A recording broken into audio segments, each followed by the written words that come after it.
Hello and welcome to the Think Liberty podcast. I'm your host, Vinny Marshall. This is episode 38, and we're bringing back some friends to talk about MMT.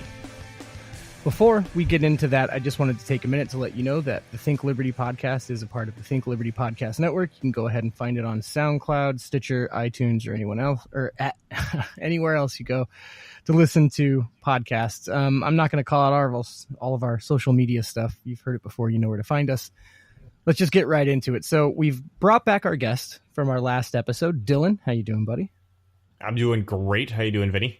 I'm doing awesome. Thank you very much for joining us. It was a popular episode. A lot of people listened to it, so I'm excited to get back into the weeds here. And we've brought in a new guest, and this is Nima. Nima, how are you doing tonight? Thank you for joining us. Hi, Vinny. How are you doing?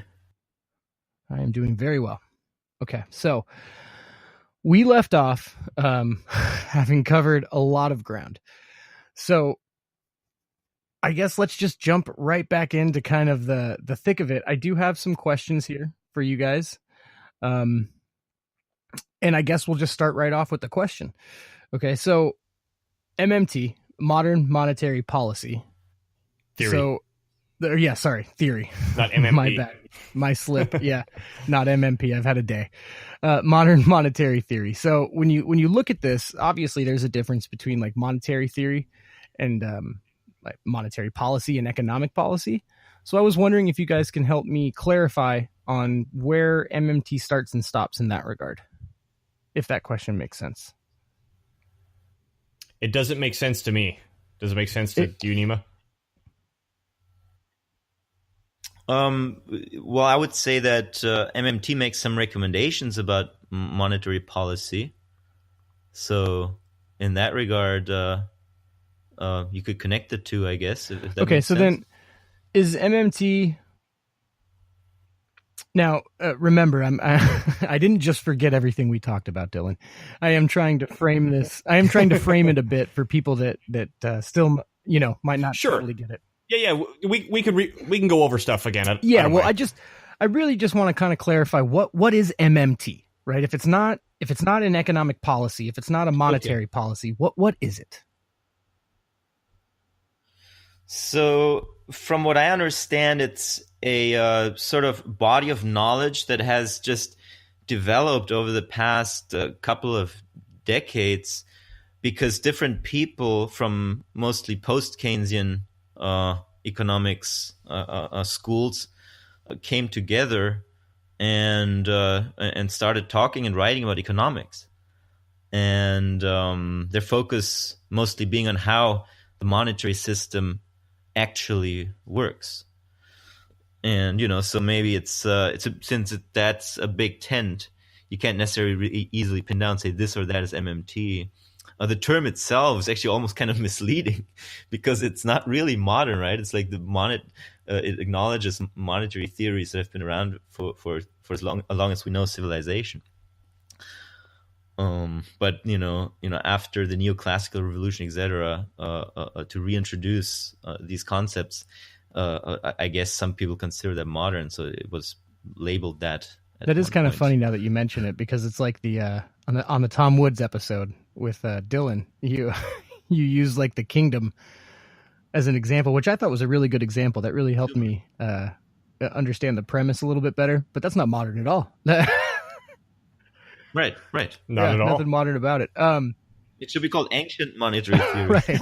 right. Originating. Or just monetary theory. Right, as if there's ever been anything else. Yeah. Okay. So that's actually helpful. That's really good. So Nima, the last time we were on here, we talked a little bit about this Bitcoin article you wrote and the way that Bitcoin works and how MMT kind of ties into that. And I wanted to hear that from you a little bit, if you could kind of expand a little bit on what that article was about.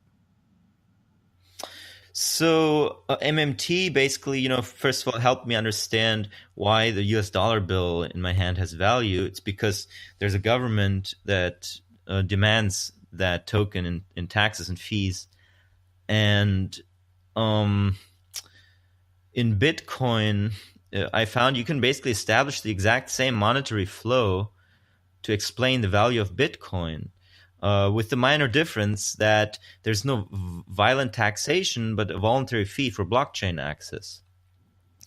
So where in the fiat money economy, the money is created by the government spending it into circulation, and then it's destroyed by taxation. In the Bitcoin economy, a miner basically introduces Bitcoins into the non-miner sector by spending it, and it's taken out of the non-miner sector via the fees that the private sector pays to the miners. So there's that same kind of circle from start to finish, with the only difference being that there's no violent taxation. It's a voluntary fee for blockchain access. Do you favor cryptocurrency for that reason? Yes. I mean, I would assume, right? You're able to take out the violence part. That just sounds I better. think that's great. Yeah. Right. Okay. So this is, you see as like an inherent part of the way that the money works, and that's how Bitcoin's able to work. And in that sense, you would agree that it's kind of an evolution of money. It seems like it. Yeah. Yeah. It seems like it. Okay. Can I interject? Please. Well, me and Nima might disagree with this a little bit, but one of the things that I said before is I see Bitcoin as a prototype for a private currency, because one of the prime differences, along with the fact that, you know, there's no violence in the Bitcoin realm, is that there's not really a clear reason why anyone should value the blockchain at this point. Where there's a very clear reason why I value not being thrown in jail because I didn't pay my taxes. And I made the corollary that, you know, if you look at a cryptocurrency like Steam, where Steam tokens actually give you media presence on the Steam platform, where you can start to say, okay, I see the direct value of why I might want these Steam tokens. There isn't quite that specific value on the Bitcoin blockchain yet. I think that people would argue, well, see, Bitcoin was created to be a digital currency. So the blockchain is valuable in that it's what makes it possible for Bitcoin to be, and whether or not anyone believes this is accurate, it varies on person to person, but decentralized. Right. And so there's the value in that, is its utility as a currency, as it was made to be. But the logic becomes circular. But I don't disagree with you that it may be a prototype. What's that? The logic becomes circular. So we're valuing the blockchain. What? Hold on a second. We want the blockchain because it's valuable, and shit. I had a circular argument in my mind that I can't think of it now. But here's my point to say, okay, it's valuable because it's decentralized. That doesn't really tell me anything. Like it's I can't exchange it for decentralization. Right? With United States dollars, I could exchange it for, you know, temporary respite from government violence, or with Steam tokens, I could exchange it for media presence. I can't really exchange Bitcoin with the miners for anything other than access to the blockchain, which doesn't really get me anything. Oh, I don't know if that's true. What do you mean? I don't know if that's true. Well, it depends on who you are. It gets you something if you need a timestamping machine. And if, in particular, if you need the best, most secure, most decentralized, first ever timestamping machine on the planet, then you totally see value in that. Right. You as a consumer, you know, you don't necessarily see it. But I think still the ultimate value proposition of Bitcoin all stems from the value of having access to the blockchain. Yeah, that's exactly right. And you even look at somewhere like China, right, where they have basically gone in a way to where it's anti-crypto but pro-blockchain. Right, they've shut down all the trading, they've shut down all the stuff, but they just want the blockchain technology. Right, for them, there's nothing, there's no value in the crypto, there's value in the blockchain. So it's completely opposite. Interesting, yeah. Private blockchains. And to your argument about what do you pay the miners for? I mean, Bitcoin is valuable, right? You can give the miner a Bitcoin for anything, right? Like I could probably buy a car off of a miner in Bitcoin. No, but I mean, then the miner's not acting as an issuer at that point. The miner's acting as just as another person. Oh, in that, okay, Right, Yeah, I'm talking about the relationship of the currency to the issuer of that currency. Sure. So the Yeah, relationship it's to like the dollar to the United States government, or the relationship to Steam tokens to Steam it. Yeah, Bitcoin just doesn't work like that, though. I know, and that's why I think it's a prototype. It could Well, be. and I understand we disagree on it, but like I said in the last one, of all the cryptocurrencies I have, Steam is the only one that I realized I was holding for reasons other than pure speculation. Oh, sure. Yeah, Steam has a really cool utility to it. That's without a doubt. I agree with that. It is able to. I think I interrupted Nima. I don't think so, but I don't think that there's much. There's going to be different competing currencies, and doesn't necessarily have to be one is the prototype and the other is the real deal or whatever.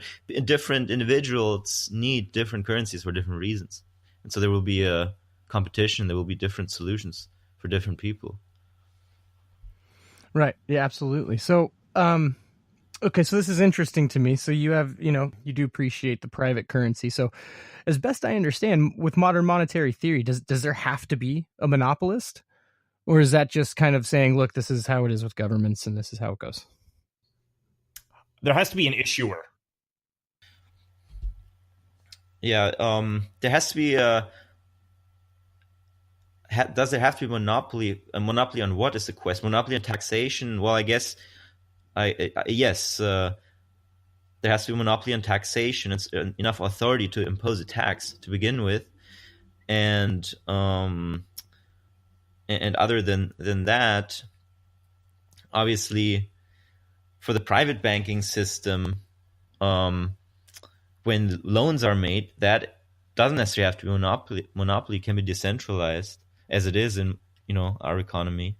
So part centralized, part decentralized, works. Or in some cases, you can have a completely centralized banking system. It's not fundamentally different from a decentralized one. It's just that in the decentralized one, you have individual banks competing for profits of the interest. Yeah. Right. Okay. It's just in a lot of what I read, it's talked about. That's like a lot of times where the conversation starts is from the issuer or from the monopolist, as it were. Well, and this may be where me and Nima differ from the other MMTers, where we say, you guys are we say, how do we apply this to private currencies? Right. Yeah, most MMTers aren't really very curious about Bitcoin, from what I've seen, or any crypto, for that matter. Right, and so this brings me up to another question. Is so this, as best I've seen, you and Nima are very rare, in that I've not even seen a lot of MMT supporters who weren't democratic socialists. Yeah, it's also true. Right. This is primarily where I'm seeing it. Right. Warren Mosler, he's a libertarian. He's the founder of MMT basically, and he's a libertarian. So there's that. He is. And that's I've read a lot of his stuff. Now he leans a little bit differently than I do in some stuff, but to your point, he is. I just don't we all lean a little differently? No, we certainly do. I mean, just kind of in the sense of he's for federal job expansion and stuff like that, and I really do have a legitimate concern about how libertarian you can be when you're for so much expansion of federal. Well, he's for a federal job transition job, not a job expansion. Okay, so explain that a little bit. A transition job. So in the monetary system, as MMT understands it, it always begins with the government imposing a tax, correct? Yes. And imposing a tax makes everyone who needs to pay the tax unemployed. So if you start this whole monetary economy where the government imposes a tax, from the very beginning, people become unemployed because of the tax. And now the government needs to hire people into the public sector and pay them for projects like working on bridges or whatever, so that the money is injected into the private sector so they can pay a portion of that, so they can pay a tax with a portion of that money. So Warren Mosler, basically what he's saying is that uh, the imposition of a tax creates unemployment by definition, by default. So a certain amount of people are going to be unemployed, and those need to be absorbed into a federal transition job, which is just basically a job that's at the minimum wage. It would basically effectively be the minimum wage. And the people who can't be absorbed into the labor force can work there until they can get into the private sector. So this way, you'll never have unemployment. You don't need to spend any money on welfare. You could eliminate all welfare spending. You could eliminate tons of crime fighting, etc., all the causes of unemployment. You could eliminate tons and tons of government spending. And the federal job guarantee could be very cheap. It could be something like 1% of GDP or something like that. I mean, compared to what you get out of that, it's I think it's actually a very libertarian proposal. Also understand, given that the imposition of a tax creates unemployment, so the government creates unemployment, so it needs to do something about that. It doesn't. The private sector can't necessarily solve it without any help, without any net private savings injections. Sure, that makes sense. So you say transition. Does that mean there's a hard cap on this position as far as longevity goes? No, I don't necessarily think so. There's a hard cap for the individual. Because the people can earn more in the private sector. So when the private sector does better, then they can hopefully hire people out of the transition job. But it doesn't necessarily have to be, doesn't have to be limited as far as job descriptions go. Well, and then this is something important to point out because, Bernie Sanders and what's her name, the new Democratic Socialist girl that won the primary in New York. Yes, her. Yeah. They're rolling out these federal job guarantees plans, with the $15 minimum, $15 an hour wage and the full Medicare benefits. And me and Nima actually spoke to Warren Mosler. Unfortunately, I hadn't hit the record button yet when he answered this. He said that, when he talks to the progressives, and particularly there's a group they call themselves the Real Progressives. They completely miss the point when it comes to the federal transition job, first of all, by calling it the federal job guarantee, that the purpose is not to permanently employ people. The purpose is to put something there that acts as a bridge between unemployment and the private sector. And one of the fundamental principles of it is it cannot compete with the private sector. So, for example, whatever minimum wage is now, let's say it's $10 an hour, you would put the federal transition job at like $9. So when Bernie Sanders and I forgot her name already, come out and they say, okay, Cortez, they want to pay everyone $15 an hour. Well, that would gut the lower part of the private sector. Okay, right. Yeah. So what's important for us to point out here, when we say the federal transition job, we are totally not saying that. Right. Okay. No, that's very important. Yeah. Because tons of people, when they hear MMT, they go right there. Present company. Yeah. And then so do the Democratic Socialists. They go right there. That's what they want. Right. Right. We can finally afford this. Right. Yeah. Okay. So there's a difference here, right? Because federal jobs guarantee sounds very permanent, and what you're talking about doesn't sound as permanent. Yeah, it literally has transition in the word. Right, has transition in it. The other one says guarantee. And I'm glad you brought that up, because the next thing I was about to bring up was, okay, well, now we're talking about these minimum wages, but you've now mentioned that, so that's good to point out. So do you guys have anything off the top of your heads that stick out to you, like when Warren was critiquing, some of how the progressives word things or talk about things? Are there things that stick in your guys' craw in a similar way? When MMT gets pushed? Actually, what annoys me most about most of the Real Progressives is all their social justice warrior virtue signaling, their anti-white messages and all that stuff, honestly. I don't know. Yeah, that's bad. Yeah, well, and then, they say, okay, let's nationalize the healthcare industry. Let's, I don't know, whatever the hell else they want to nationalize. They're really big into environmental stuff, and as we here know, environmentalism is just a code word for socialism when it comes to the government. Environmentalism is actually a code word for austerity. That's the funny thing, because these people, they talk about how neoliberalism kills everyone with austerity, And here they are wishing like for giant austerity programs based on carbon, completely unverified, alarmism about carbon dioxide. Absolutely ridiculous. Makes no sense.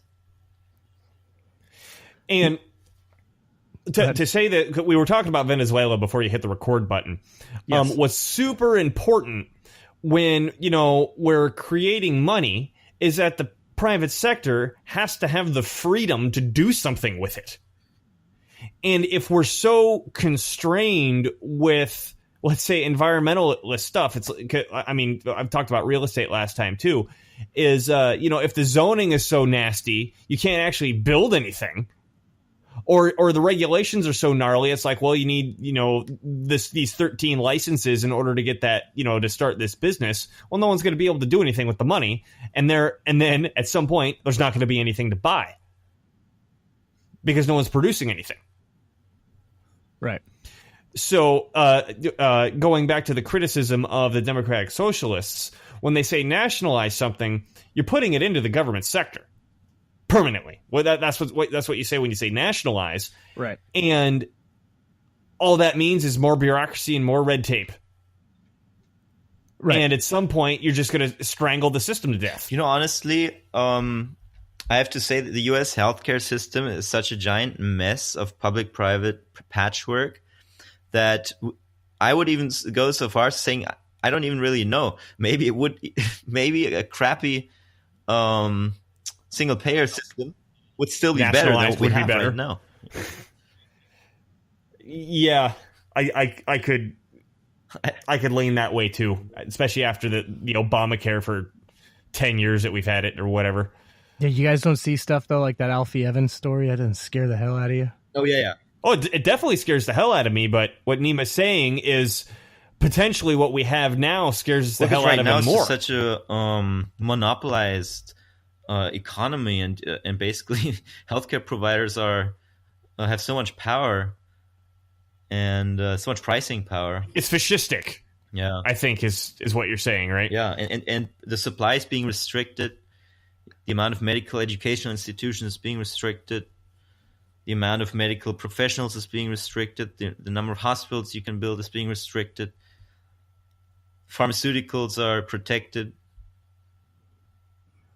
Well, and even the definition of what's healthy is restricted. Well, they're killing people, They're killing people. Right. Yeah, well, I mean, healthy whole grains are still good for you. Oh, saturated fat's still bad for you. Like, if we want to talk about government contracts, what about, like, the school lunch program that's, like, owned by one federal contractor? What garbage are they feeding the kids that are going to lead to health problems throughout the rest of their lives? Yeah. Right? I mean, simply the definition of what is healthy has been nationalized. Well, also, we're already so overtaxed. So why go the progressive route of the MMT group? If that requires giant mobilization, giant spending, etc., if you can just change some numbers in the law, reduce the taxes, and if just conservatives and libertarians sort of, I don't want to say understand, but because it sounds condescending, but if they kind of understand that the deficit isn't really such an issue, then they would have such an easy time implementing, correct economic policy, in my opinion. For example, imagine if the Republican Party could come out and say, you can keep your Social Security and we're going to get rid of the FICA taxes. Yeah. Yeah. Yeah. But then, I mean, immediately the people are going to go to the math, right? Just like they do with Bernie. Right. And that's what me and Nima are trying to help with. Right. Is the math is different for the issue of the currency. Right. And I can get on. And go ahead. Go ahead. No, you're rolling, bro. Okay, so because we need a deficit, as long as we're playing the statist game where the state has a monopoly over the currency, there has to be a deficit in order for the private sector to be able to save. Yes. And there's in the simple world, there's two. There's actually three, but we'll leave the third one off for a second. In the simple world, there's two ways to do that. You could increase spending or you could drop taxes. And so right now, the FICA tax is probably the most brutal tax that we have in the country. It punishes everybody. It punishes the employee. It punishes the business owner because then it's just self-employment tax, an extra 15.2% out of your income, and it punishes the bigger business for hiring anybody else. Punishes everybody, and it turns out it pays for nothing. In the most literal sense, it pays for nothing. So the fuck is it doing there? Now, making it harder. Yeah, well, and we could talk about whether or not Social Security is a great system or not, which I don't think it is, and I don't think anybody on right now thinks it is. However, if we could separate the fact that paying out Social Security and collecting FICA taxes aren't actually connected to each other, we can address them one at a time. It's a fiction. Right. So these connections, like, again, something we were talking about off mic, was when you start, after I started talking to you guys, I go and have conversations with other people. Well, this pays for this. And I'm like, don't be so sure. Yeah.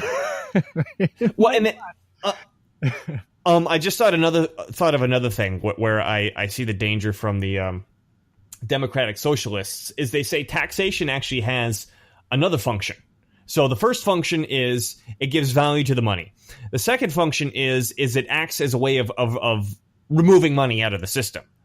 But the third function is it can be used to redistribute resources or redistribute wealth. Right. So if someone gets too rich, we could take it away from them. Well, also it can be used as punishment. That too. Fourth one. Right. Well, it's essentially I forgot about that one. It's essentially the same thing. Right. Yeah, but when he's saying punishment, he's like, punishing people for smoking cigarettes. So we put a tax on cigarettes, not because we want the money, because we don't, theoretically, we don't want people to smoke. Behavior. It's a sin tax. Yeah.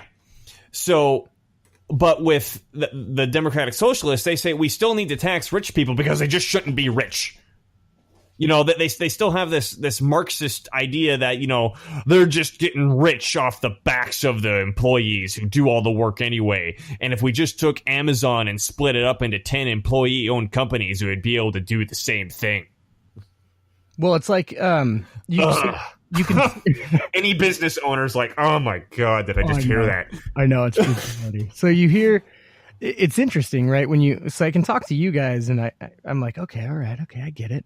And then I hear MMT coming out of like Cortez. Have you heard her talk about the tax cuts? No. So no. She talks about the tax cuts in a way to where she takes the total amount that is no longer being taxed. And she's like basically making arguments that like, oh, we just took that out of the economy. Like we just took that off the table. Right. And so that's kind of like the dangers of MMT when it's framed from. Wait, I'm MMT. Totally confused. That's like the opposite opposite of MMT. No. It is. And I'm probably like, I'm probably saying it wrong. I wish I had. Well, and how old is this girl? Poorly. How old is this girl? Oh, she's in her young 20s. Okay. I have the distinct suspicion that she's a dumb cunt that doesn't know what she's talking about and is simply repeating things that other people have told her. Oh, probably. Sneaking suspicion. I might be wrong, but I'd bet on it. Yeah, probably. Because she talks about it from a weight of. It's just that's like you said. It's the dangers of this obsession with class warfare, because she's seeing it as like a necessary punishment to the upper class to keep things equal and even. And that's when it gets really scary. The upper class being that business owner that actually made like $200,000 one year or something. Right. Either that or, I mean, these evil people that like hire other people to work. It gets crazy, but when it gets into it, it's bad. So, all right. When we talk about stuff, so one of the things I've noticed with the MMT crowd, that the libertarians don't have is oftentimes I'll see libertarians are really, really good at complaining about stuff. They've got that down, right? Like no one has mastered complaining about the government quite as well as the libertarians have. But a lot of... They're trying to transmute into Japanese women. Don't tell my wife I said that. Caught me off guard there. But and not all of them do this, right? So I'm not trying to... Libertarians that are listening, don't get so mad at me. You guys might not be this way, but... Get mad at him. Fuck you guys. You complain about everything. But they're not always good at prescribing things and suggesting solutions. And this is actually something that I see the MMT crowd do a lot of. So I wanted to talk to both of you guys about, and I believe, Dylan, you are also a libertarian of sorts too, right?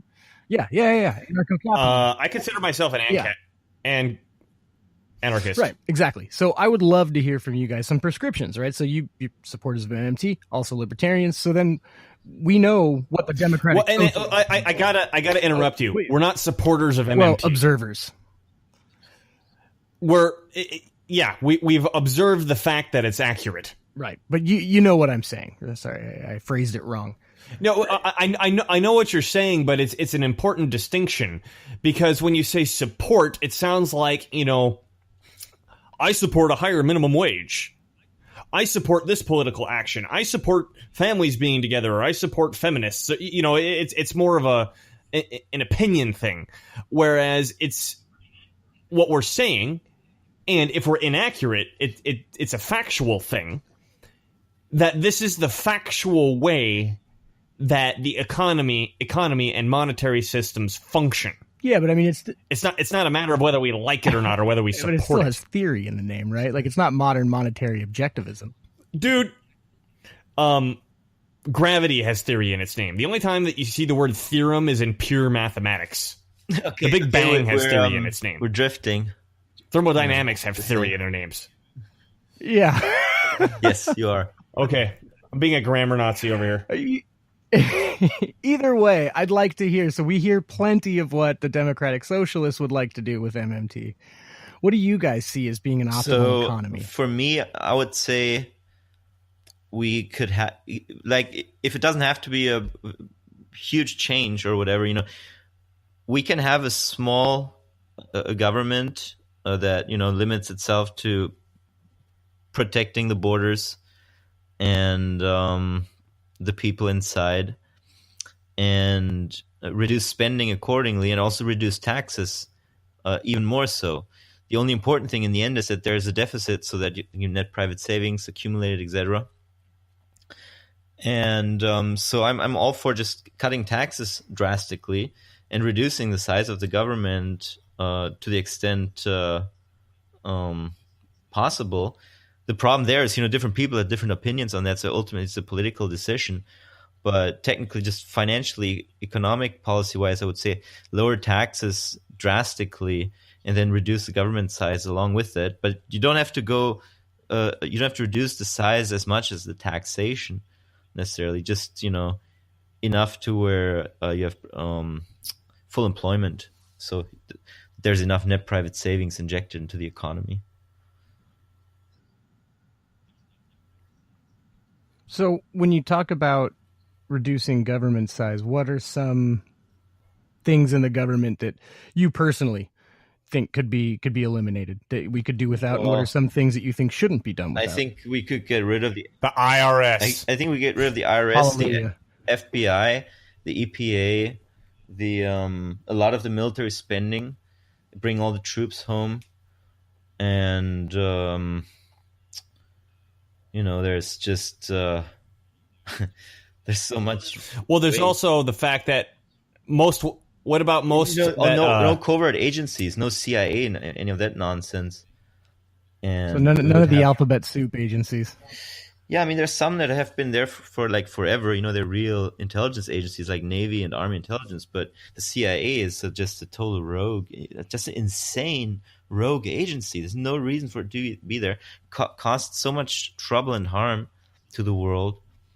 So, that one would definitely, so many things we could get rid of that would totally don't do anything good in the world.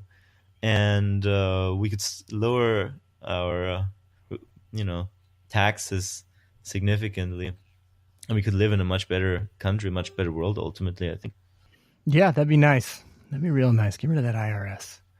I'm with it. How about you, Dylan? Same question.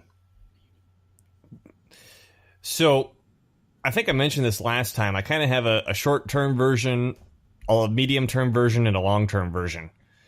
The short-term version is do whatever it takes not to cause austerity.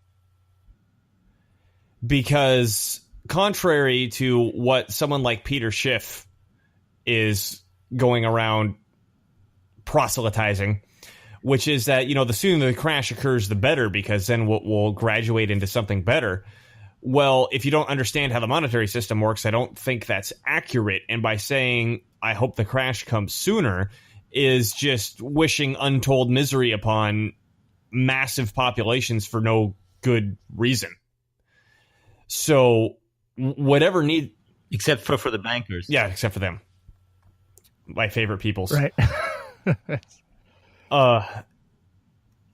So if you got to increase the spending, if you got to decrease taxes, and the third one, which we haven't really talked about, is if you got to change the trade deficit, because a country that exports goods imports money. Whatever has to get done, do it. Medium term, what Nima said, where we could say, okay, why don't we just start gutting all these taxes and removing as much government as we possibly can? Let's go back and look at the different founding father discussions where they're really discussing what is the bare bones that are necessary here. Now, I understand that we live in a more modern time and the bare bones may be a little bit different, but we could still apply the same principles to that. Long term, and when I say long term, I'm talking we're all dead, our kids are dead, and possibly our grandchildren are dead. Private currencies starting to overtake government. And I have no idea what that would look like. And I have no idea how the transition would look. That's just the principle to aim towards, as far as I'm concerned. Yeah. I think I agree. Like Mosler suggested in one of our calls with him, we could just eliminate all income taxes, just have a universal property tax across the board, and not even have to track people anymore. You don't even need to track people's incomes or anything like that. The property, if tax isn't paid on the property, you can just sell the property. So, it would be possible. It's realistic to implement. And it would be in line with MMT, so something along those lines. That's almost... I think would work wonders. I hear a lot of similar... Are you guys familiar with Milton Friedman? Yeah. I hear a lot of similarities here with some of his prescriptions. Oh, really? Mm-hmm. Yeah, Friedman had also said... obviously he's against taxation, right? Yeah. As a minimal government guy. Okay. Yeah. And he used to say that if there is to be a tax, the most reasonable he found is the land tax. Well, yeah, because every other tax is just a pass through to the consumer. Even the corporate tax in a competitive industry is just a pass through to the consumer. It's all reflected in the prices ultimately. Right. So that's kind of Georgism, right? Which is essentially the same thing, just the land tax. Yeah, I guess. Well, and then I think it's worth emphasizing the fact of not having to chase people around and track them. Yeah. Because, if you got rid of the IRS, imagine all the tax accountants and attorneys and bookkeepers that could actually do something useful with their lives. And all the bullshit all the time we spend, saving receipts and, deducting stuff and sweating about our taxes and making sure our bank accounts are right and signing like 80 million things and getting audited and all that stuff gone. Boy, that'd be nice. At least on the federal level. Yeah. Where, like he said, with a property tax, the government, the county doesn't even care who pays it. They just want to make sure it's paid. You can just pay online. They don't even ask if you own the property or not. Right.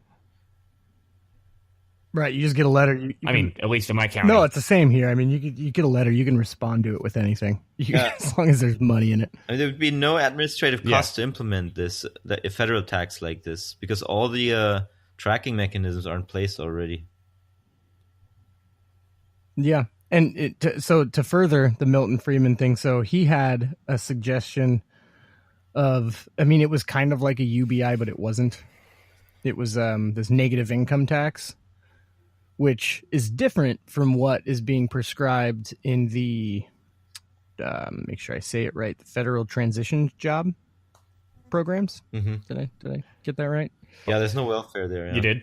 Yeah, is it? Yeah, that's exactly right, Nima. Is it eliminates the welfare stuff? So that was Milton Friedman's argument for his negative income taxes. You would do that in place of all of these social programs.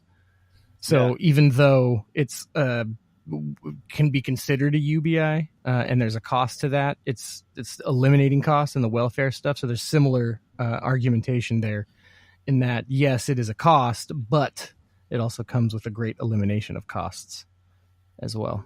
Right. So one of the things that I did here too is, and please correct me if I'm wrong, which I'm sure you will, is so Mosler talked about having medical with these jobs, correct? He did, and honestly, I want to talk to him about that, because even if you have a federal transition job that's under the minimum wage, so it doesn't compete with the private sector, if you're offering full medical... Right, okay, yes, this is... I mean, I don't think anyone cares about that, that dollar difference anymore. Right, that's where the transition part becomes a little harder to sell. Yeah, I gotta ask, or we gotta ask about that. I'm not sure. I don't know. Well, that's what I was talking about earlier too. When you get to the leanings, like the different, yes, people do lean differently, but his leanings tend to have stuff like that come with some of these prescriptions and policies. I do like that we're having this conversation though, because it's good to hear different views here. It's because I think that it's hard for people to pick apart the different opinions of different people that talk about MMT. Right. I think the big picture, MMT, just, you can go two ways. You can, the lefty way is increase spending, and the righty way is to cut taxes. Right. Yeah. And then you've got the super left, which is to increase spending and then Green punish. New Deal. Oh, gosh. So, okay. So we've talked about your ideal MMT construct. So what do you see as super dangerous from some people that talk about MMT on the left side of things? What do you guys see as some things that could really lead to bad stuff?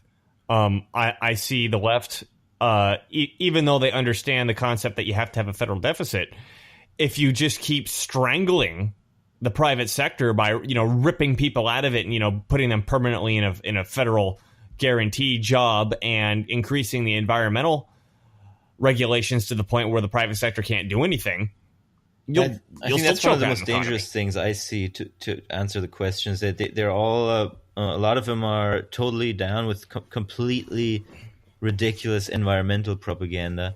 So when given lots of money, God help us with what they're going to do with that based on their ideologies.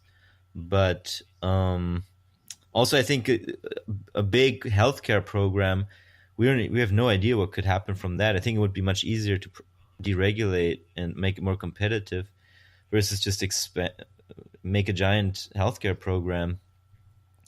And what do? Do you keep the existing corporations? Are they still going to be supplying these companies? And you're giving them a huge windfall potentially.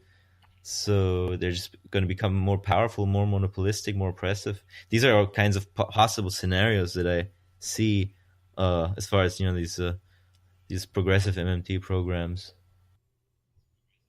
Right, and that's precisely what I was hoping to get to, right? And so I think the medical industry is a great example of this. We talked a little bit earlier about how worried, I'm sure all of us are, with a lot of the costs in the medical industry right now.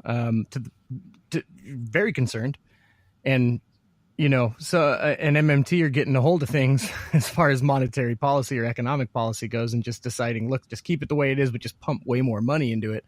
I can't imagine that's gonna. Yeah, it's insane. Yeah, that's insane for prices.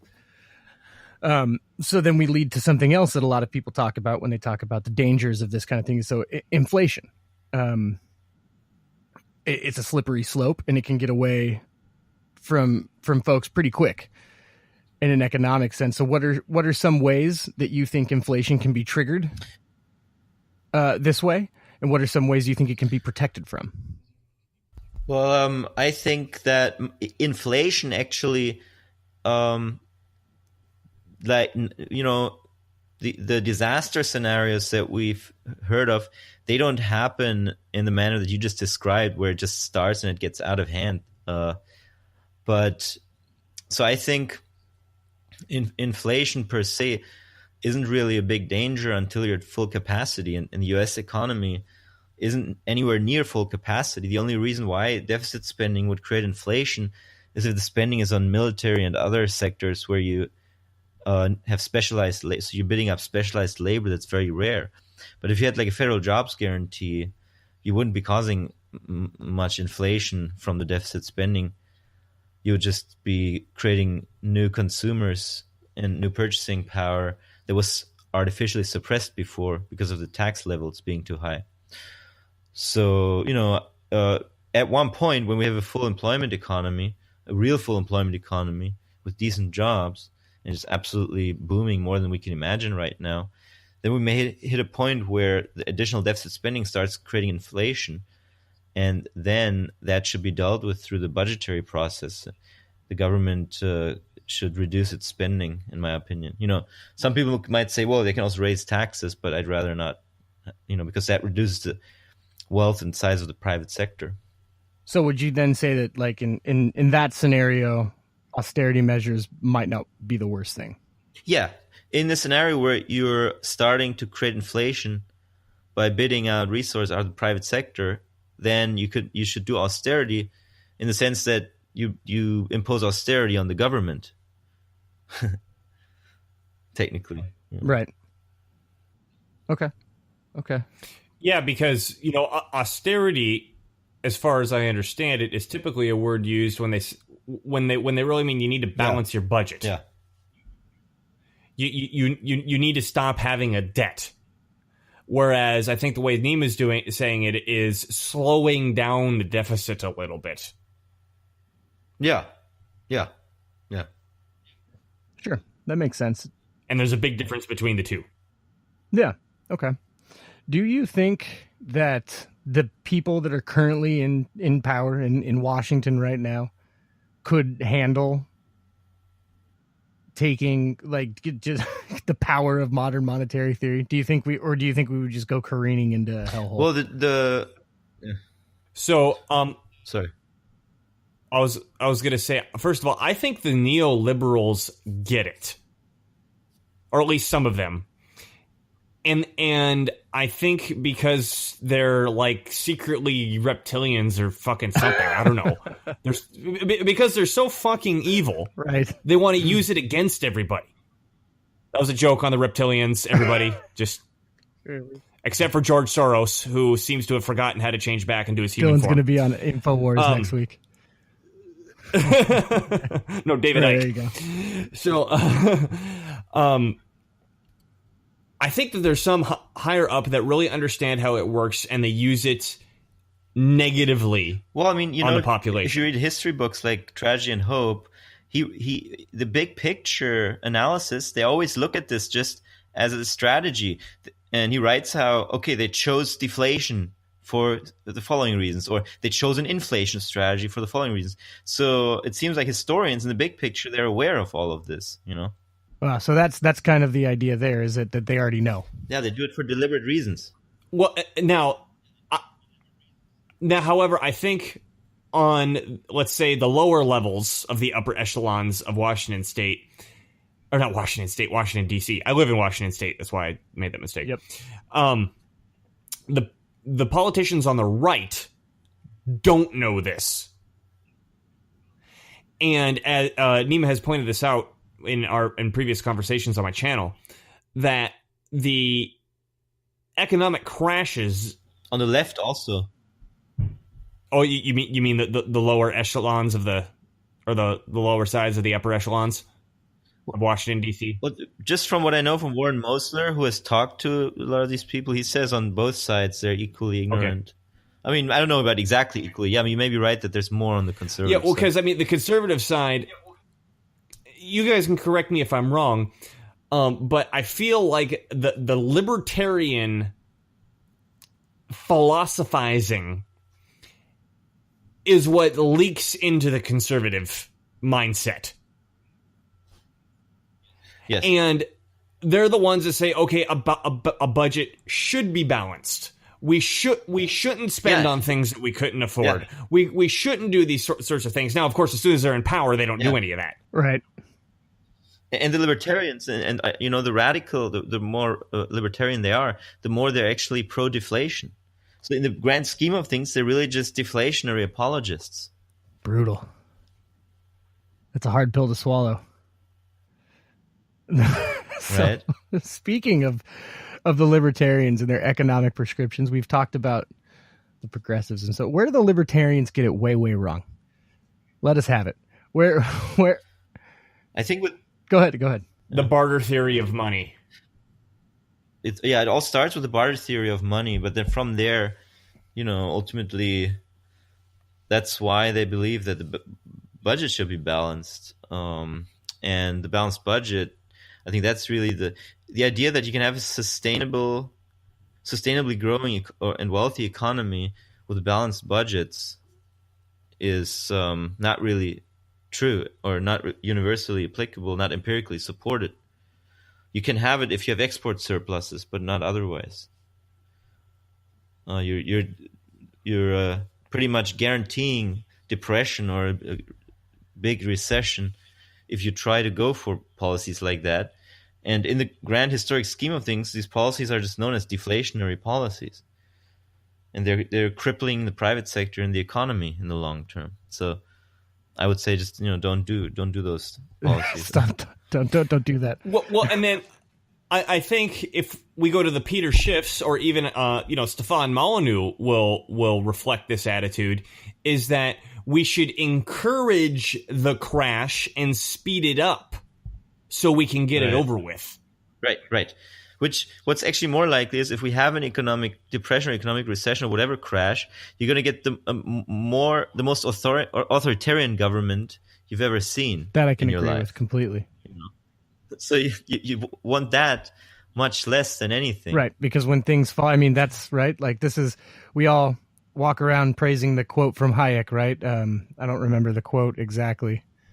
Shame on me, but it's emergencies are always the pretext in which we get the most egregious erosions of liberty. Yes. Well, yeah, or as Rahm Emanuel said, never let a good crisis go to waste. Yeah, and I think that's a great point. Let me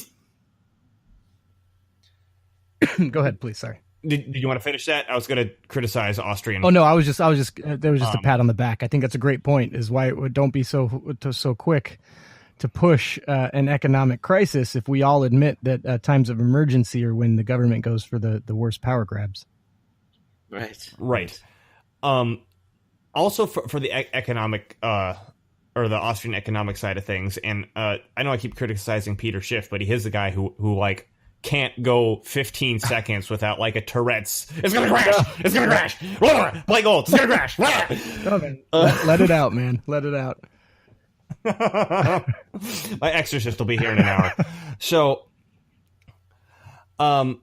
there's this idea from the Austrian perspective that Armageddon is fundamentally built into the economic system. Yeah, I agree with that.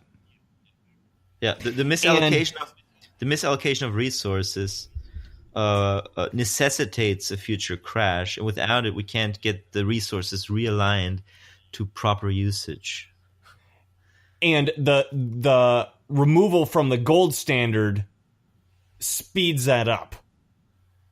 Yeah. Because it's constantly in a state of false resource allocation, and it's just all bound to explode. And if it doesn't explode tomorrow, then it's going to be an even worse explosion in 2 weeks. It's always what you hear from these people. Peter Schiff, best example. Again, Peter Schiff, the interest rates went down. That means it's going to crash. Oh, the interest rates went up. That means it's going to crash. Oh, the spending went up. It's going to crash. Oh, the taxes went down. It's going to crash. It's like every avenue points to the same thing, right. According to this. And I mean, if you work off the assumptions that Nima was just pointing out, I guess it's true, but those are the false assumptions, which is what we're bringing up, is it doesn't work that way. Yes. Sure. Okay. So, and to be clear, when you talk about the barter theory, you talked about a bit of what we were touching on in the last episode, correct? When you assume that before a government, people just had a currency that they used and everything was fine. Yes. Or they had markets. Right. There isn't They exchanged evidence chickens. for markets. They exchanged chickens for goats and seashells for coffee beans. And in a super efficient market process, they arrived at gold and silver as their monetary tokens. And then the government came in to ruin it all. That's that fictional story that's at the root at a lot of, neoclassical economics. Just because Adam Smith imagined it in his book, Wealth of Nations, I think, or one of his books. No, that's it. That's it. Well, and then to talk about Adam Smith for a little bit, I don't remember if I mentioned this last time. So Adam Smith came up with the concept of the invisible hand, right? Yes. Which is essentially that, in a marketplace where you don't have violence occurring, there's going to be an, in quotes, higgling and biggling of the market where everyone's going to try to get the most stuff for the smallest price.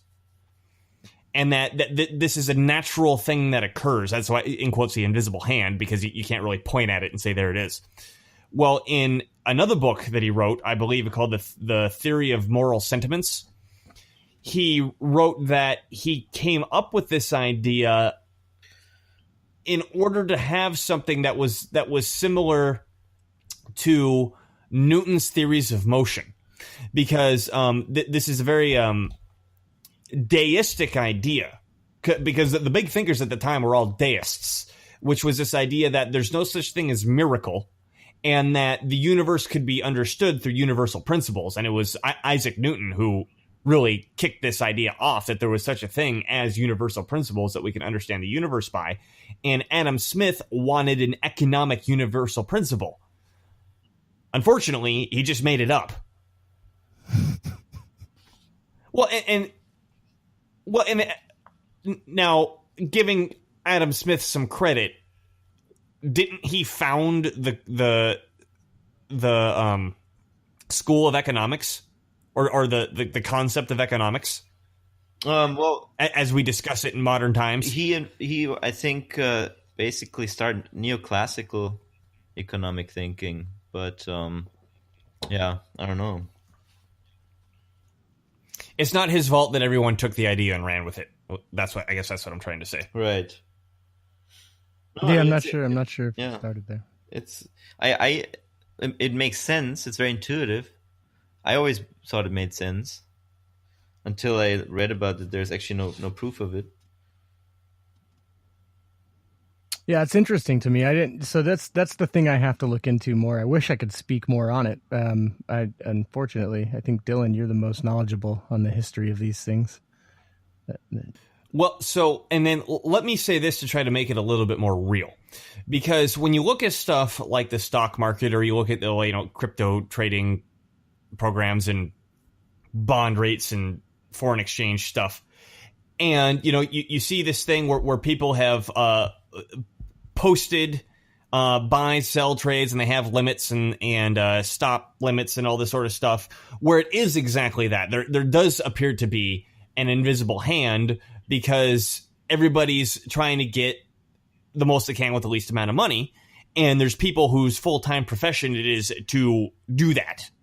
Like how do we play with these numbers to get the most we can for the least amount possible?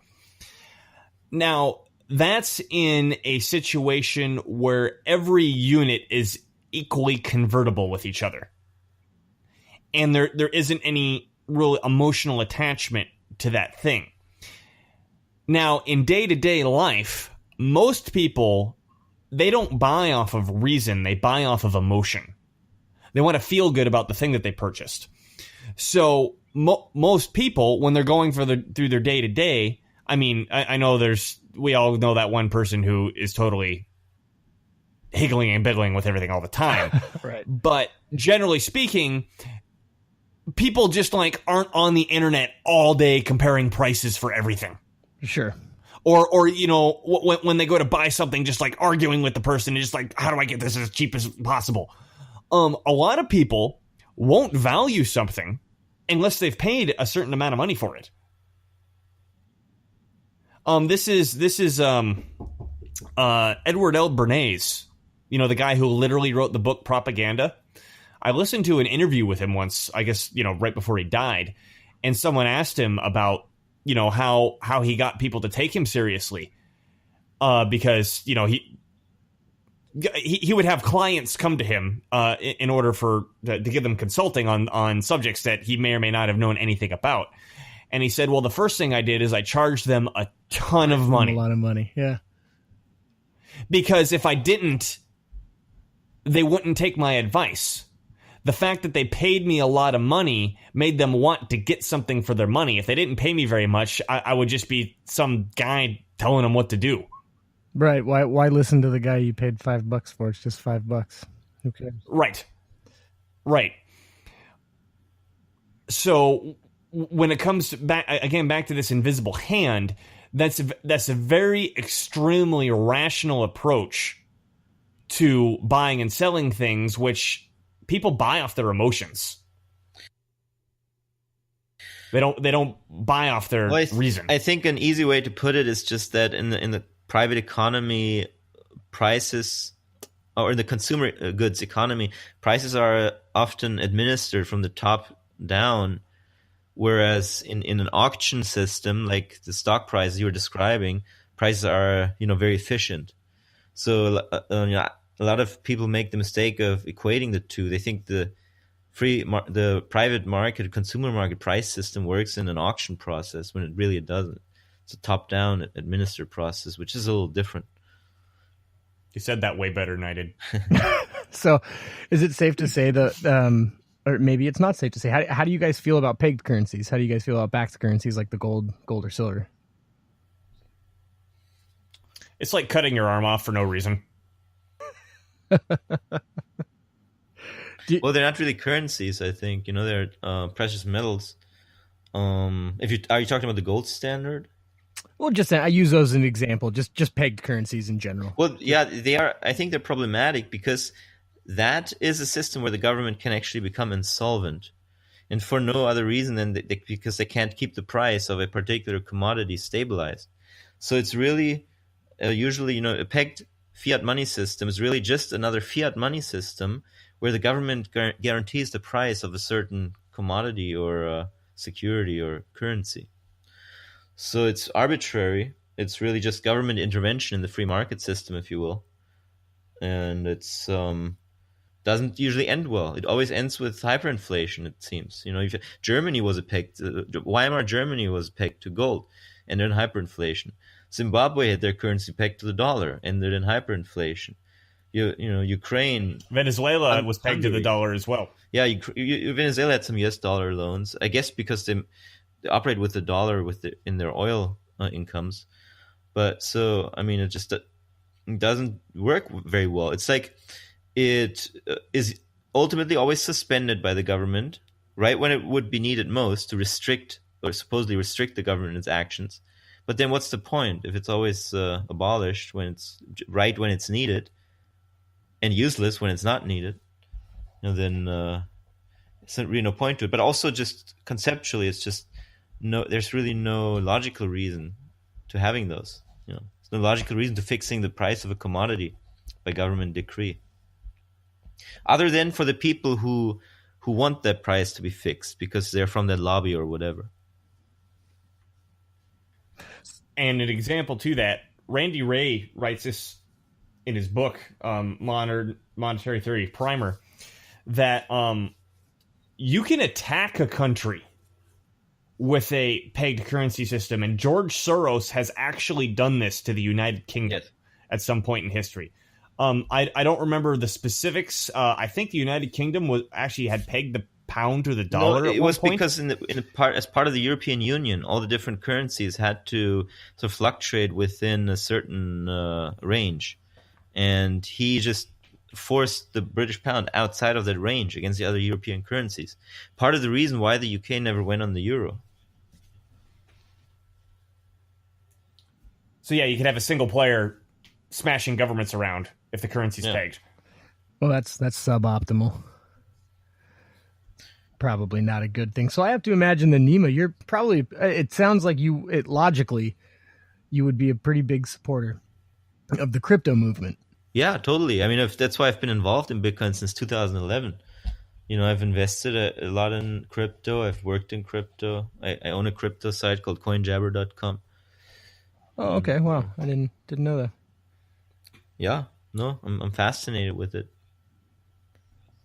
Yeah, I am too. It's very, I guess the interesting part for me in all of this is because we talk about, like, I'll say, like, libertarians and kind of use it as a broad sense, and even Austrians and use it in a broad sense, right? But, like, for instance, like what we were talking about, like Milton Friedman was a libertarian, and it sounds like there's a lot of compatible ideas here between what you guys are saying and what Milton Friedman says. And Milton Friedman, even, like, if you look at, for instance, like two different libertarian approaches at the Great Depression, you've got, like, Rothbard, who kind of holds that opinion that you guys are saying is, like, the most dangerous one, that kind of like the Peter Schiff type approach, that outlook. Yeah, I've read his book about the Great Depression. Yeah.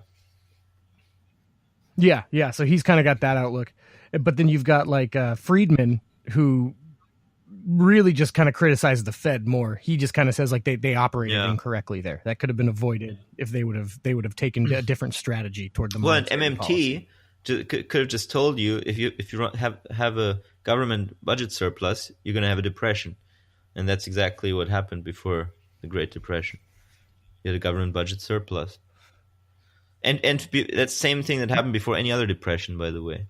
And to that point, then you've got even Hayek, right, who even goes even further to saying that the next logical step is private currencies. Essentially, a free market for money is the most optimal next step. Yeah, true. Monetary Reconstruction is his book, I believe. Yeah, Hayek's great. I'm a big fan. I'm sure the people listening right now are rolling their eyes. Yeah. It's not the first time I've mentioned it. But yeah, I bring that up to mention. I think it's easy to get stuck in these generalizations, like Austrians or libertarians do this or that. And there's actually been a lot of famous thinkers who I think that this theory is actually kind of compatible with. It sounds to me, if you'd have approached Milton Friedman, or if you'd have approached Friedrich Hayek with these ideas, you'd probably find more agreements than disagreements. But that is also, I agree. But that is also to say that if you approached, probably like Hans Hermann Hoppe or Murray Rothbard with these ideas, that you probably wouldn't meet such a welcoming audience. Well, Randy Ray, again, in the same book I mentioned before, actually, he had quite a few examples. I can't remember them off the top of my head, that after World War II, there was a lot of economists really starting to think in this way. And for some reason, they just went to the wayside. I can't remember what he said the reasoning was, but there was a lot of economists back at the time after World War II saying, we got to have a deficit in order to have money to spend. So what do you think does keep people from being able to embrace this completely? What do you think is keeping, at least? I think it's conditioning. You think so? Yeah. Well, I mean, yeah, or just bad theories. It was, in my case, I didn't always believe this stuff. So I think in most cases, just coming around or doing your research and weighing the quality of the different theories. Because this has got to be terrifying for you guys as people that think the way you do economically, and then you go look at these arguments going on the left and right, fighting. Well, it's not terrifying because we used to make the same arguments. Well, terrifying in the sense of, like, what, or from your standpoint, what actions will lead, what will come of certain actions. And people, I actually find it more hopeful, because I used to accept the Austrian viewpoint that the Armageddon was built into the economic system. And with that viewpoint, I was very nihilistic, where it's like, I why agree. do anything if it's all going to crash? I mean, that's what you see from most Austrians. They're like people like Peter Schiff. It's always just their entire life is spent waiting for Armageddon, so that gold goes up to $20,000. Seems to me. Sometimes. Or that they go out in the woods in the middle of nowhere in New Hampshire, thinking that they're creating Libertopia and Campistan, and they don't actually do anything productive in the world because they're just like, I'm going to hide out in the woods and have my food and have my gold and have my Bitcoin, and I'm going to be good and I'm going to survive. You're talking about the Free State Project? I just assumed there was a lot of libertarians up in New Hampshire thinking that way. No, I think that... Yeah, I've heard about the Free State Project. I just don't know that much about it. Yeah, I think they all, like a whole bunch of libertarians went out to... Oh, yeah, I think I have some friends who are from there, who went there. Yeah, I think that's a pretty cool story. But either way, I think there's some merit to what you're saying. I know a few of these guys. I know a guy personally. We've had him on the show before, Kyle Wagner. He talked about he got into libertarianism basically from fear of this giant economic Armageddon that's on its way. Yeah. Like his whole reason for being into libertarianism is because he thinks that he's convinced that this economic Armageddon is coming, and we need to figure out how we're... there's no stopping it. And we need to figure out how we're going to pick things up after it all falls down. And so... which I was in the same boat. And now that I understand MMT and I see, oh my God, we can avoid the whole thing literally by adjusting some numbers. And I mean that in the most literal sense. As Nima pointed out, if we take the, in quotes, right-leaning MMT policy suggestions, which is let's just drop the taxes. That's just changing some fucking numbers in a tax code. Right. That's it. Also, in terms of behavioral changes, thanks to MMT, I've been much more open to having a very diversified portfolio. So the end effect is actually that no matter what economic disaster or boom occurs, I always benefit. But I'm not so arrogant to think that I know that Armageddon is just around the corner. So I make better and less politically motivated decisions for my investments. I always thought, and you touched on to something, even breaking away from an economic conversation. I always found that interesting. You have these people that are always so convinced that something is going to crumble on their watch. And I always thought that too, and I was surprised. I've been surprised at why other people don't think that. So it's refreshing to hear you say that, Nima. That, like, why are people so narcissistic as to think that the world is going to end on their watch? Right. Like because they think they're very important people. Right. What makes us so special that something that monumental is going to happen? Exactly. In our limited time here. Yeah. A lot of things don't have to happen with a bang. They don't understand. Fabian socialism operates by incrementalism. Oftentimes it's not a big bang, but the assault on us is omnipresent, I think. It's just sometimes just slow and sort of war of attrition style. Yeah, an erosion over time. Sorry, I think I interrupted you there, Dylan. No, I didn't have anything productive to say at that point, but I did want to say this based off of Fabian socialism, is I think... I'm not even going to say people on the right. I'm going to say people interested in freedom have a lot to learn from the Fabian socialists, particularly now that we're in an era of internet and podcasting and YouTubing and social media, where there is a much more realistic possibility of just anybody being able to attain political office. Is why can't we use this war of attrition idea that the Fabian socialists came up with in the other direction? So we say, okay, I'm going to remove one more regulation. Yeah, no, I'm down with it. This is something that I talk about all the time, and I think it's really interesting that you brought this up. I just posted, we got this little closed group. I'll even invite you to it if you'd like to. I posed this question, right? Like I said, you can't just replace a complicated structure of mechanisms and apparatuses that are responsible for the quality of life that you have today with nothing. and assume amazing results will come from it. So I actually... No, the free market will just figure it out. Right. Well, this is... Have you met the people in the free market, dude? Right.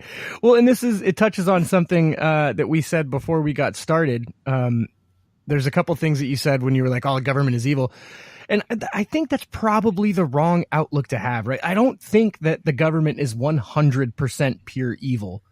I don't think that like anything that I think that the government mismanages things on large, enormously horrible scales. Can I say this? Can I explain what I meant by that? Which is sure, absolutely.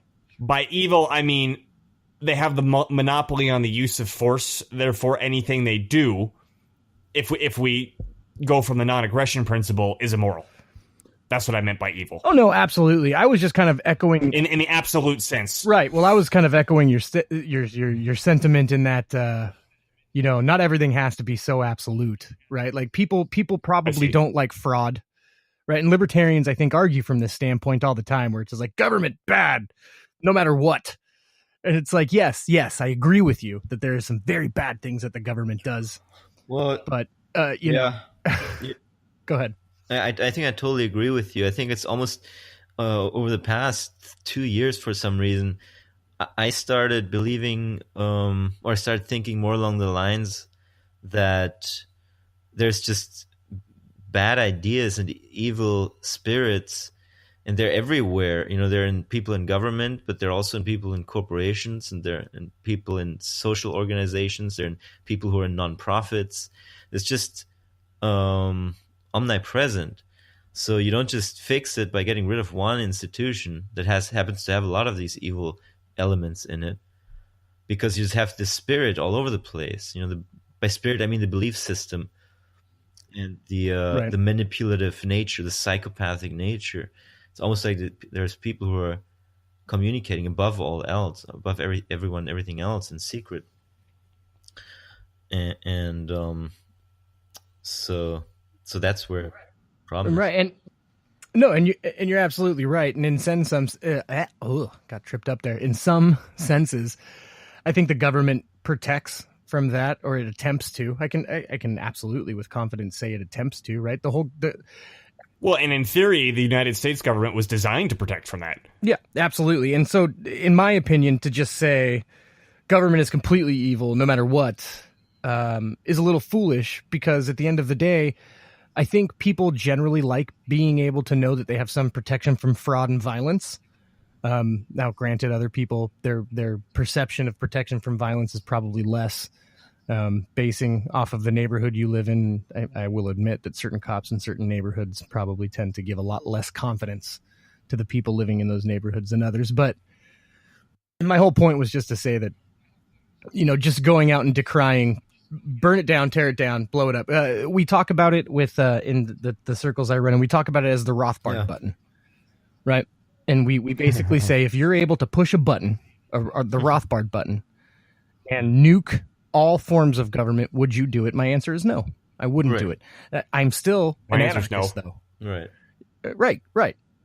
Is your answer no as well? The answer is no, because similar as what we said earlier, the only result would be that you would just have something worse. You would have a dictatorship, because the belief system still hasn't changed.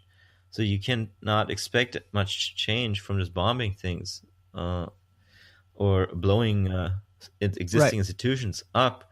The society has to be ready for anarcho-capitalism if you want that system. Right. And there's... go ahead, please. You might want to finish that. I was gonna change the direction of the conversation just a little bit.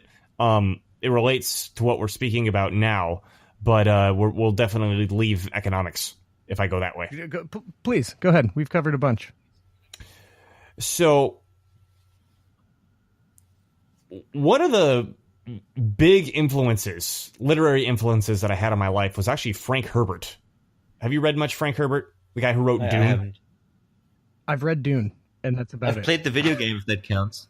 I played the computer game. I've on the PC.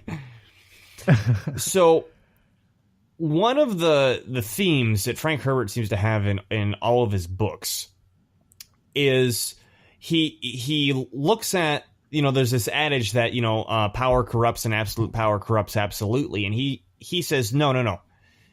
Power attracts the corruptible. And in Dune, or I should say the Dune series, because you start to see more of this in the later books, the Bene Gesserit are extremely well-minded toward those who enjoy power. And there's this scene, I can't remember if it's in the fifth or the sixth book in the Dune series, where the woman who ends up becoming the head of the Bene Gesserit kind of remembers a situation in her life when she was young and training, where she was in, they call it an ornithopter, but it's something, it's like a helicopter. She was learning how to fly a helicopter, and there was a man teaching her and another woman how to fly. And the other woman went kind of power crazy and took over and started flying around with the guitar. I was playing my guitar earlier today. Flying around with the helicopter against what the guy teaching her was telling her to do. And she started yelling at him, "You have to listen to me. I'm Bene Gesserit. You have to listen to me." And that was a sign that woman could never be put in a powerful position her entire life ever. And that the Bene Gesserit social system was designed entirely around that. Identify who cannot handle the power and never let them have it. And I think this is a very accurate assessment of humans. That there are those, if you give them the power, they will just swing it around like a warhammer the instant they get it at anything that they please. With what they please being the only criteria of how they swing it. Now, currently, as a species, we really suck at recognizing that in other people. We're really, really bad at it. We are so obsessed with what words people are saying, we completely ignore their actions. And we have very, very little framework in which to understand it and identify it. And I've been slacking off, but I personally feel like I have developed a system which, it's not perfect, but it'll help us understand how to identify people like this. My channel was supposed to be dedicated toward that, and I end up spending more of my time on economics with Nima. But if we can get our society to a point where we could start recognizing when people are actually using power versus when they're actually being reasonable, and have people take the side of those being reasonable, we will finally be in the position where we can practically contemplate a free society. But until that happens, like you were saying, if we push the Rothbard button, the psychopaths are going to get control immediately. Yeah. And then the narcissists are going to go crazy, and the sociopaths are going to go crazy. I mean, whatever pop psychology word we want to throw out there is a real situation where people will go crazy with power, and it's difficult to detect. They can fake an altruistic nature, I should say. Right. So, personally, and I think Stefan Molyneux is focused on this. He's never been described in the way I just said it, but because he's so geared toward child raising and understanding, like, okay, the way you treat the child is kind of the way they're going to be the rest of their life, so let's figure out how to do that the right way. We need to be focused on creating the population that can handle it before we can pretend that we're ever actually going to get it.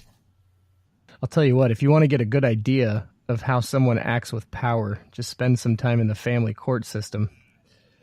A little bit. Spend some time in a family. Oh my God. There's a lot of people who know exactly what I'm talking about, where if you have a narcissistic parent, you know exactly what I'm talking about. It's the delight in the humiliation and subjugation of others. And the jealousy of somebody else gaining self-control. And particularly with the narcissist, I know most people speak about psychopaths, and maybe there's some overlap with these two things. But particularly with the narcissist, they are grand masters at faking empathy. Oh, yeah. Big time. And faking rational discussion. Yeah, they're great at marketing. And if you don't have the tools to recognize it, they will suck you in and spit you out like nobody's business. Right, like they were getting paid for it. Yes. Well, and in a way they are. They need the adoration and attention and worship. Right, that's valuable to them. That's valuable to them, yeah. So right now as a society, we have it ass backwards where we'll fall for this shit all day. And even worse, if we see somebody else falling for it, we'll side with the narcissist because we can't tell the difference. And I'm talking about a general we here. And personally, I think I know I focus on narcissists, there's more than just narcissists that are problematic personality types. No, sure, it makes for a great example, though. The more we learn to understand, or the more population we get that can understand this stuff, I don't know what it is or what this number is, but at some point there's going to be a critical mass where I'm going to use the term sophist, where narcissist being a subcategory of sophist, where if there's a sophist picking on somebody else and there's a crowd watching, the crowd won't side with the sophist. They'll side with the guy getting picked on. Once that happens, we're in a different ball game completely. Right. But until that happens, good luck getting rid of government as a concept. Right. Yeah. The Rothbard button does not seem like a good idea at all to me. And I get a lot of flack for it, too, from my friends. I'm sure that's not surprising. Everyone just wants to burn it down right away. And and that's not to say, like, don't get me wrong. And you don't. You're being very unreasonable. Right, apparently. exactly right. And don't get me wrong. I am in just as much of a hurry to get inefficient systems replaced with efficient systems. Right? But you don't get that by blowing shit up. Yeah, well, and then you don't get it until you can identify, like Nima was saying, the evildoers that will screw up any system that you give them. Okay, so keeping in line with what we're talking about, but also kind of shifting back to economic, but not in the way that we were talking about economic. So when we talk about this and we talk about a stateless society and we talk about monetary systems and stuff like that, there are those on the left that think that when you remove state power, that gets replaced with capital power, economic power, right? That capitalism is going to let the powerful punish the poor, essentially. Right, as if that doesn't happen currently. But yes, continue. Well, it does. I mean, I think that a lot of now, bear with me because I'm making an argument from the left, which I am not. Sure. Right. But for the sake of conversation, I think their argument would be is that the state currently acts as a protector in a sense, however ineffective it may be at times from that kind of economic violence occurring. Mm-hmm. Remember, I did say ineffective, and that if you remove no, and make the leftist argument. Go for it. Right, and if you remove the state, then it would be even more egregious on the side of the economic punishments, right? And so the argument would be that if you remove the state, then all you kind of have is like a degradation into a feudal state. Right, for whoever can grab the power the fastest. Right. It's essentially, I believe the argument is that, the economic power will just consolidate, and thus further driving the disparity of classes apart. Okay. Okay. I was just curious of your take on this, right? Because this is a big argument against anarcho-capitalism from the left. Well, yeah, I think it's an attempt to get to anarcho-capitalism by just pushing a button, and so I can see how that probably won't end well either. If you look at right now, if you get rid of government, you're going to have like super powerful technology corporations like Google, Amazon, with all the power. And they're basically quasi-government agencies in many cases. Google was basically created as part of the CIA venture capital program with In-Q-Tel, and Amazon gets government subsidies, etc. So it's almost not really, you can't really separate between public and private sector easily these days. So if you get rid of government, you still have all these powerful institutions who are then going to battle it out. And certainly going to have more power than the individual. So yeah, I mean, hard to say how that's going to end ever. Do you think maybe that's why the economic Armageddon is embraced the way it is, as to almost provide the capitalist supporters who want to abolish the state as a way to kind of wipe the slate and start from zero? Yeah, definitely. I think the economic Armageddon is embraced because these people who embrace it, and I was one included, grew up in a situation where Armageddon was built into the system. Sure. Where you maybe had a family system or a specific parent or whatever, where it's just like, shit's going to blow up at any second. Right. It's around the corner. Shit's just going to blow up at any second, and I know it's coming, because it comes at some point. I mean, this is exactly what it was like for me. My mother was like a bomb with a fuse that I didn't know the length of, but I knew it was going to blow up. And I guess maybe in many cases, it's like, well, maybe if she blew up sooner, I would know what's coming and I could brace myself for it. Right. It'd be nice if she didn't. It'd be nice if she didn't at all, but it's right. built into the system. She's nuts. Right. So, I'm not saying that everybody who believes that, the Austrian system has that specific, child raising growing up experience that I did. But I think there's something similar where, for whatever reason, a nihilistic flavor has been taken on, and they're just projecting that outward. And the Austrian explanation that the Armageddon is built into the system is a very handy way of getting there. Sure, that makes sense. It does make sense. Do you see the place I was going though with that? Prior to that, aside from the nihilistic outlook of it, like strictly kind of on the battlefield of ideas, right? Like, so you say it again. Sure, absolutely. So you have one side. This is the anarcho-capitalist side, and let's completely remove MMT from the discussion, right? And you're just talking about Sure. these kind of like purist libertarians that argue based on philosophy, and they're going to say, these are the guys that are, hit the Rothbard button, let it burn down, capitalism will thrive. Everything will be great. And then you have the left that's going to come in and say, no, if you do that, then what's going to happen is it's going to degrade into a feudal state, and the people that are in places of economic power are going to consolidate that power, and it's going to create a further divergence of classes, and it's just going to be bad news.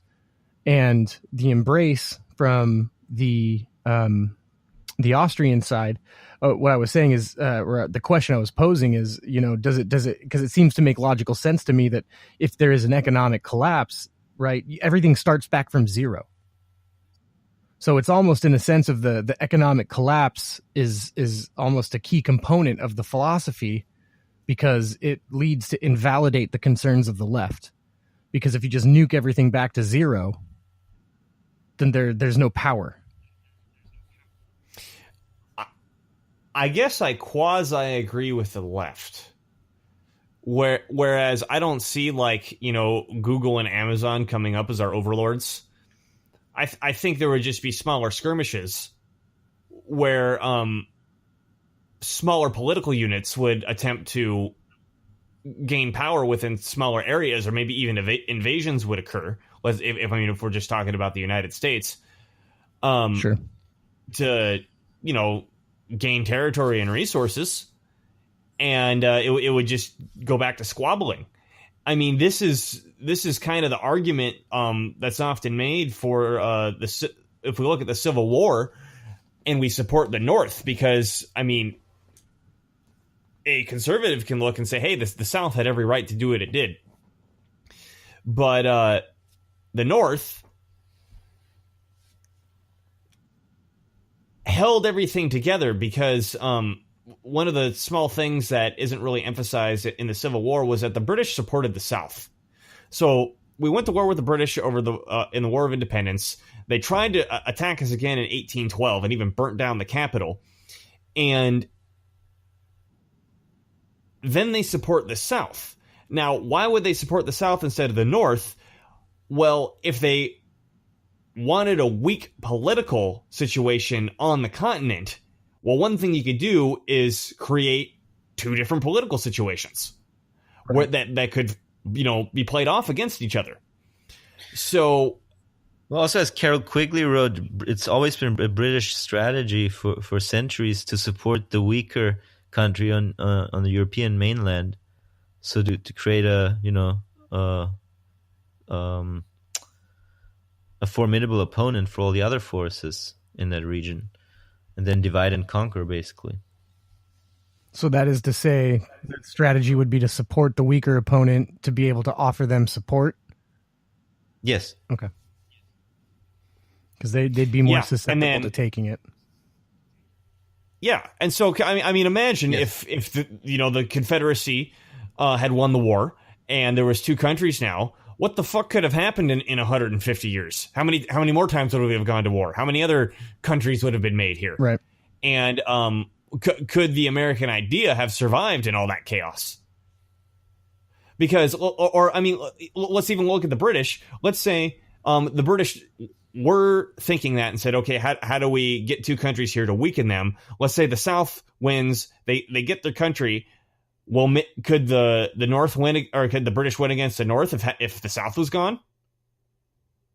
I don't know, but I think it's definitely worth contemplating. And this idea that, okay, we'll just nuke it and go full libertarian states' rights and Capistan, and that everything will be great. Nobody's going to invade us, and there's nobody on the inside that's going to try to, turn into a warlord and create smaller political units. I think people are dreaming.